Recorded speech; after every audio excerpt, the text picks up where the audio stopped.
So is it visible now? Yes, sir. Screen is visible, right? Somebody please respond. Screen is visible? Yes, sir. Yes, sir. Okay. So Okay.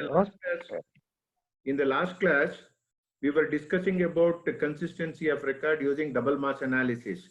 We had just started with an introduction to a example. We will continue from there. Just to repeat why this check for consistency would become necessary. Before that, we should understand that while designing or analyzing and then designing any hydraulic structure, it would become necessary for us to have some kind of data. The data is necessary for the reason that the behavior has to be understood better. Unlike any static structure, in case of any hydraulic structure, since it depends on the act of nature, for example, here in hydrology, we talk of rainfall. So suppose if you wish to build a culvert or a bridge or a dam, in which case the prediction of the amount of water which would accrue to the facility has to be understood better. So in that respect, the only way we can understand is from the past occurrences of rainfall.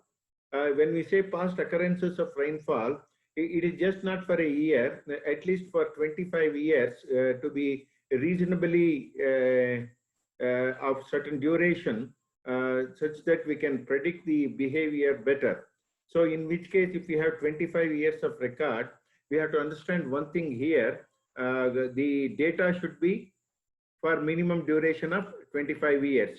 And then other thing is that it should be relevant.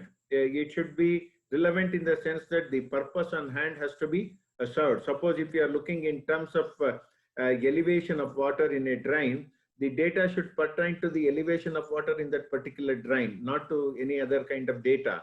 Then it should be reliable. That means to say that it should be without any kind of ambiguity. It should not be a spurious data. It should be a genuine data through which we may be able to predict or plan situations better. So this is something which is very much necessary in hydrology. The data should be adequate. It is the required duration should be ensured.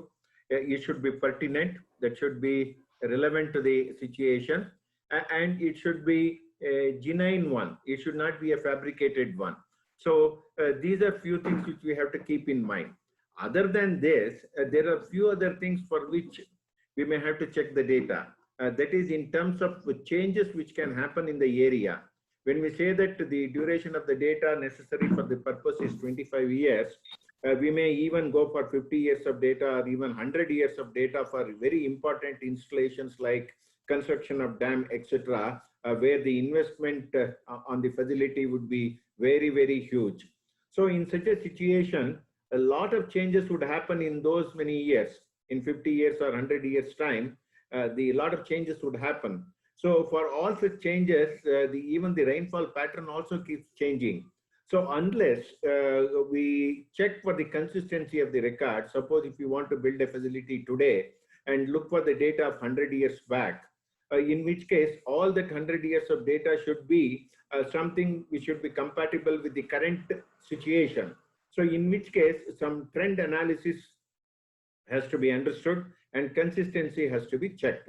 And that consistency check would happen using double mass analysis. What is that we are going to do in double mass analysis?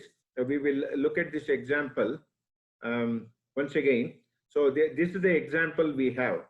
See, the tabular column indicates the example which we need to solve.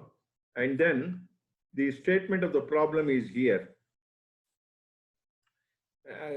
Annual rainfall data for station M as well as average annual rainfall values for a group of 10 neighboring stations located in a meteorologically homogeneous region are given below. That is the first thing. Now, using this, we have to decide whether the data what we have for so many years, 1950 to 1979, 1950 to 1979 is consistent enough. See, how are we going to do this? We have to check for consistency for the purpose. So here, some complete statement is missing. Just a second, let me check where the other part of the statement. 1 second. 1 second. 1 second. Let me open another example.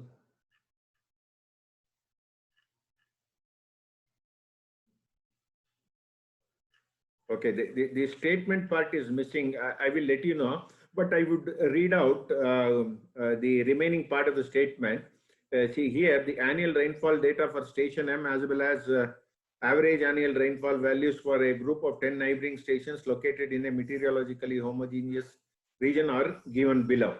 Now we have to check the consistency of the record for the years of data which is shown, and also adjust the data of the past for which the change in regime has to be looked into.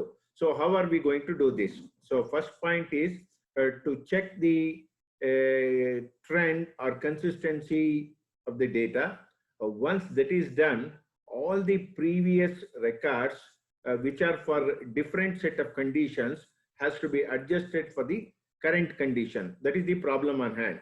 So in order to do that, first of all, what we have to do is that we have to go through a procedure. First of all, arrange the given data table chronologically in descending order. That is, already we have done this. See, in Excel, it is very easy for me. I did show this for you. See, actually, the data which is given, supplied to you, starts from the year 1950, ends with the year 1979. So what you have to do is that you have to take it in the reverse way. The latest year first and the last year comes last, right? So you start from 1979, end with 1950. So this can be done with the help of Excel very easily. I will show you how it is done.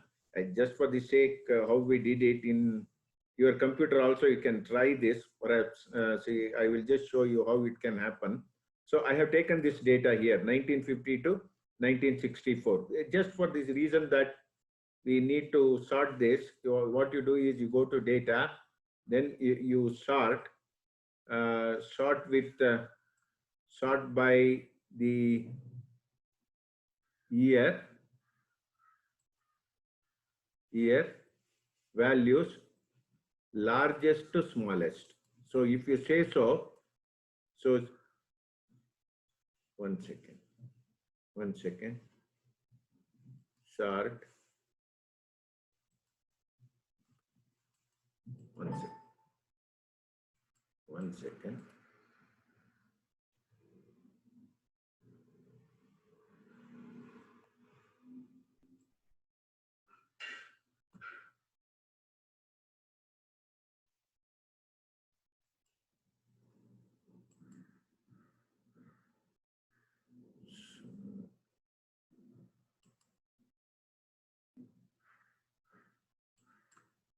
Values.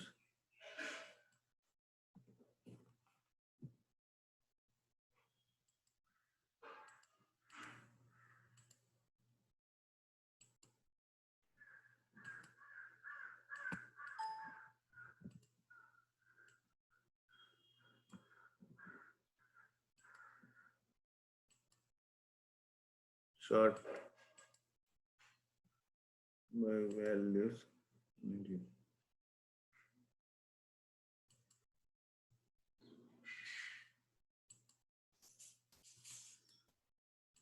1 second, it is not working. 1 second, just a second.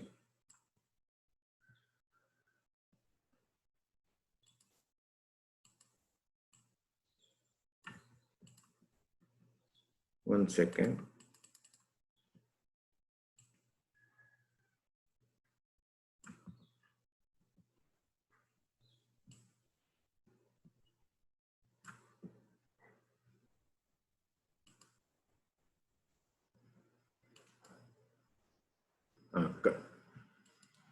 Sort by column, I will select column F. by values largest to smallest. Okay, you see here, it just gets reversed. So the 1950 was the beginning value and 1964 was the last value. Now they are in opposite ends. I just repeat, Control Z. See, 1950 to 1964. Now if you say sort, column F, smallest to largest. So you make it largest to smallest. So everything gets changed. But in examination, you may have to do it just on your own. So please remember, Excel has a beautiful option by means of a function. You can easily change that. That part we have already done here. So we have done already. Actually, the data started from the year 1950, ended at 1979. So we have reversed that. And now what we have is that in the second column, station M, the station in question, rainfall values which are annual in nature. So the annual rainfall is tabulated here in the second column for station M in question, for which the data has to be checked for consistency. Then we have another column which represents the average annual rainfall of group of 10 stations surrounding the station M.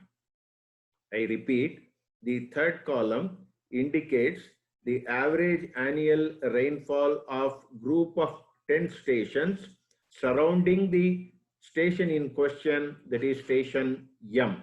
So this is something which will come as a problem statement. Any question to ask at this point of time?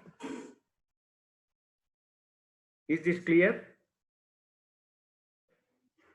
See, what we have is a station in question for which annual rainfall values are provided. We have the average annual rainfall values of group of stations surrounding that station.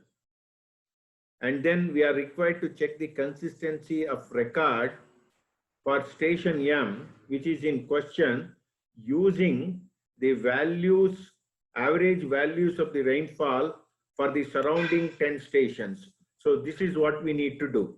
So this is the first step. What we do is that we reverse the order of the year. The latest year comes first, and then rest of them would follow. Then accordingly, by the side, we will have the corresponding values of annual rainfall. Then we will calculate cumulative rainfall for station M, cumulative rainfall for group of station. How do we calculate? I will just show you by the side here. Suppose if you are talking in terms of cumulative values for station M, the first cumulative value is the value of the cell itself. The second cumulative value is this 612 plus the next value 426. Then the next cumulative value is 1038 plus 825. So like this, we keep continuing. See, look here, the same values are shown here, the same values, right? And similarly, you do it for group of stations too. So here also for group of stations, the first value is 588. Sorry, this one, 588. The second value is 588 plus the next value. The third one is the previous cumulative value plus the current cell value. Yeah, look here. So these two are just the same. Just the same. Yeah. So you will calculate the cumulative values. One thing what you have to check is at the end, whatever the final cumulative value you obtain for both the cases, for station M, for a group of stations, that need to be checked with the total value here. So they match. You look here, these two would match. And similarly, these two should match. So if your calculation is correct, they would match. So you have to check against this and make sure that they match each other. Is this point clear to everyone? Any question at this stage? So no response. Somebody please respond. Yes, Is sir. it clear? See, if you don't tell Yes, me sir. anything, I will assume that things are being transferred properly. Unless you ask me something, I will go as it is. Am I going slow or fast, or should I repeat? None of those things would be known to me. Is it okay? Shall I continue? Yes, sir. Okay, okay. Now, once this is done, the next thing is to plot the graph. So what we have to do is that we have to plot the graph by using a group of stations, the values of group of stations on x-axis and the station in question on y-axis. So we have to plot a graph, for which what I would do is that I will take it separately. The group of station on x-axis should come. I will take it little below so that there will be better clarity. Group of stations. And then I will take the values of station in question.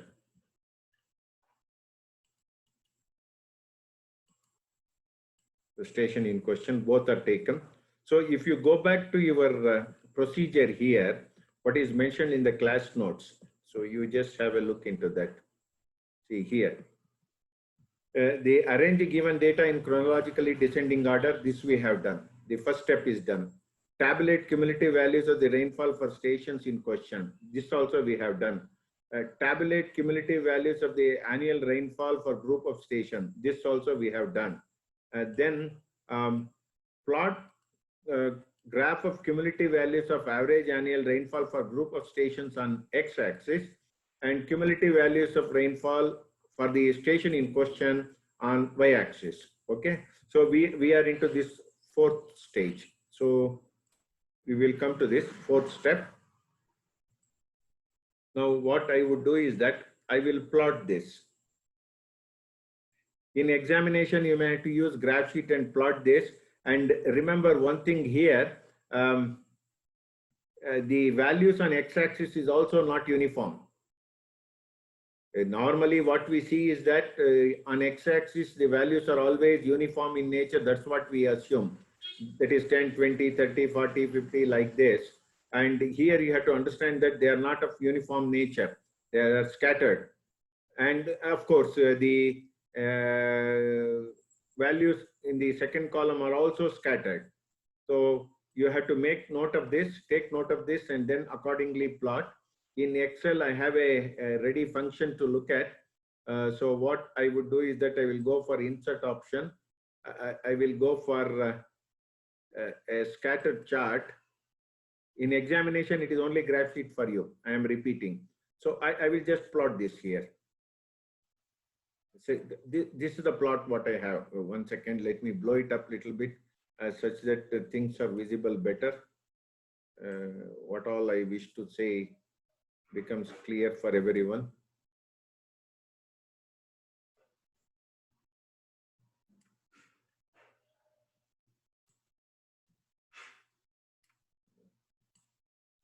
One second.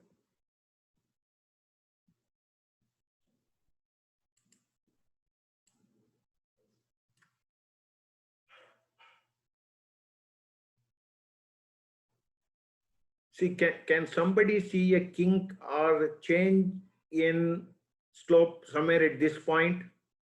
Can somebody see this? Or shall I blow it up a little better? I will blow it a little better.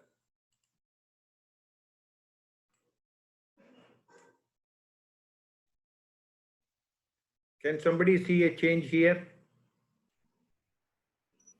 It is not complete. It is not one full straight line. It is two straight lines. The change has come somewhere here. Is this visible to everyone? Somewhere here. Yes, sir. Huh? Yes, Okay. sir. So now what you have to do is that you have to identify the year in which the change in slope has occurred. So what I would do is that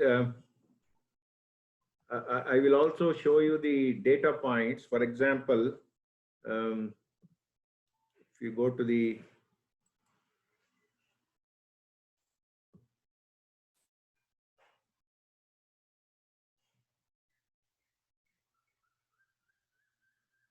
design.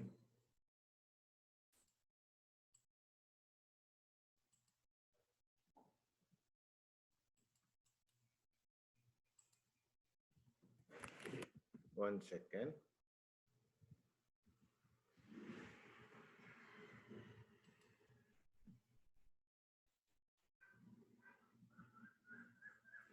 See, we may be running out of time in 10 minutes. Please rejoin with the same link after the connection gets cut. So I will go to insert. I will show you another pattern of the chart such that the deviation looks better for you.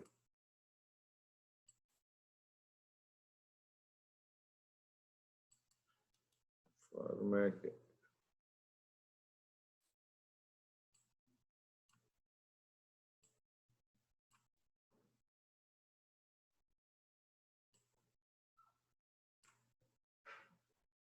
See here, the change appears to be here.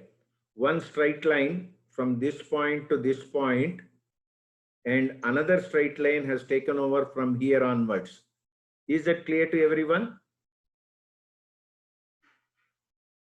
Clear? See, till here it is one straight line. Beyond that, it is another straight line. If you look into this, if you closely observe, it looks like that. Only when you plot the graph, you would understand this better. You understand this better. Now, I will add data points here. One second.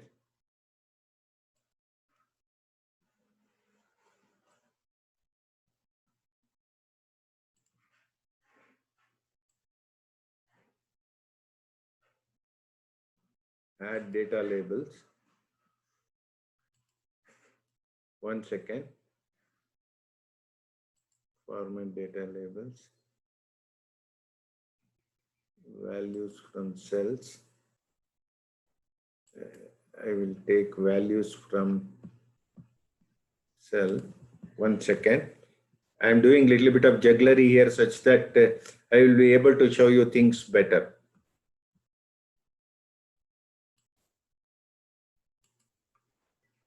Okay. And then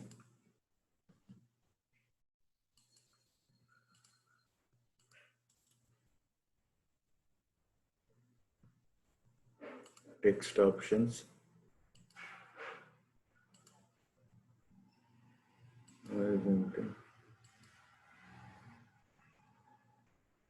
Can you see year-wise all these values here? For 1979, we start from 1979. One second, text options, I will go to this, I will make it centered, text direction, align.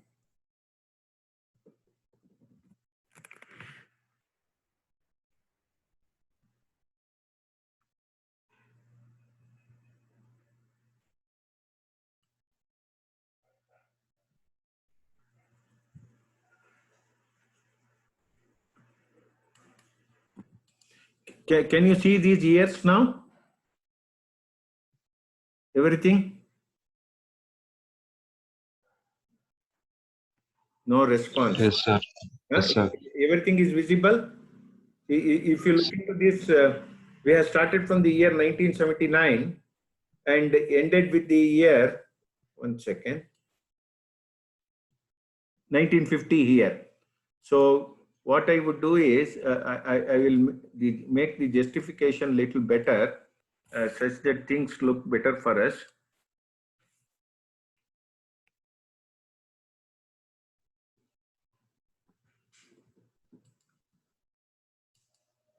One second.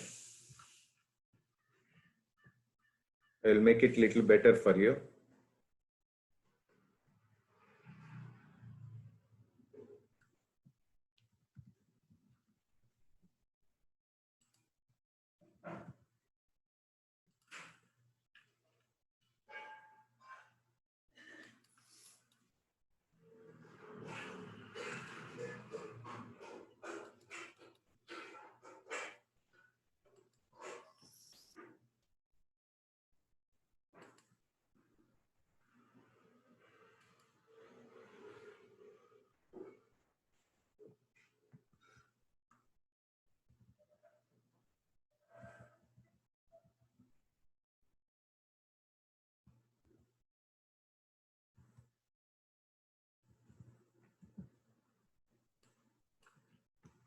second.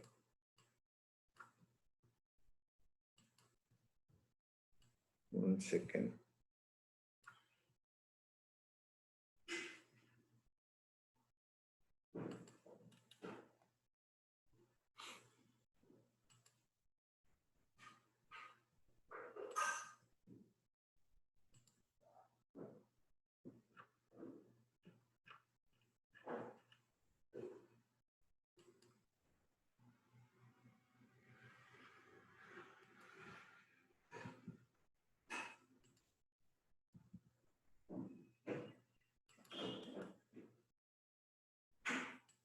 Add data labels. Format data series. Format data labels. Text options.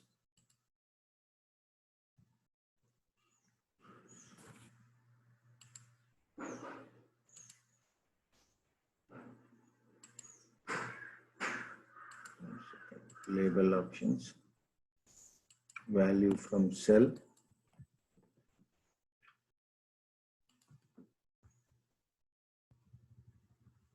It is really very difficult for me to show everything using Excel.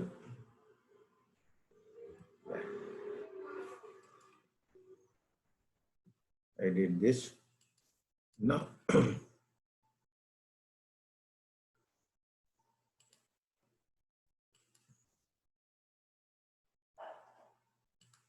text options, vertical alignment, top, bottom, bottom centered, bottom centered.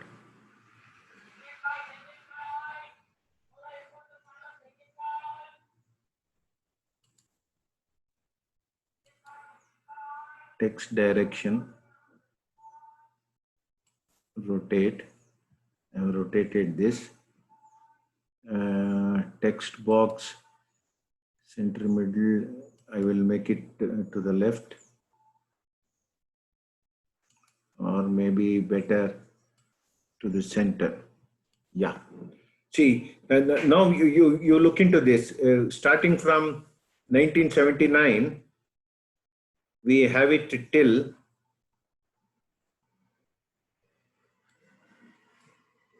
1950. So the last point is 1950. The previous one, say, for want of space, it is not able to plot the things that much better. See, maybe with a much bigger scale, I could have shown it much better for you. This is how it is being shown here. So 1979 is first point, second point, third point, like this you have to count.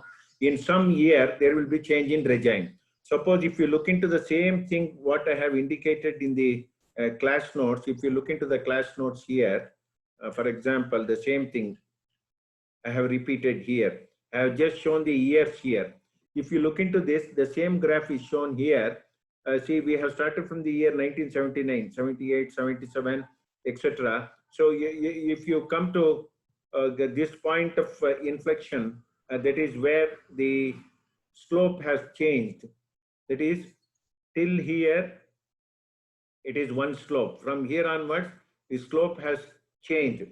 So that I have indicated here. See, 69 to 79 has some slope.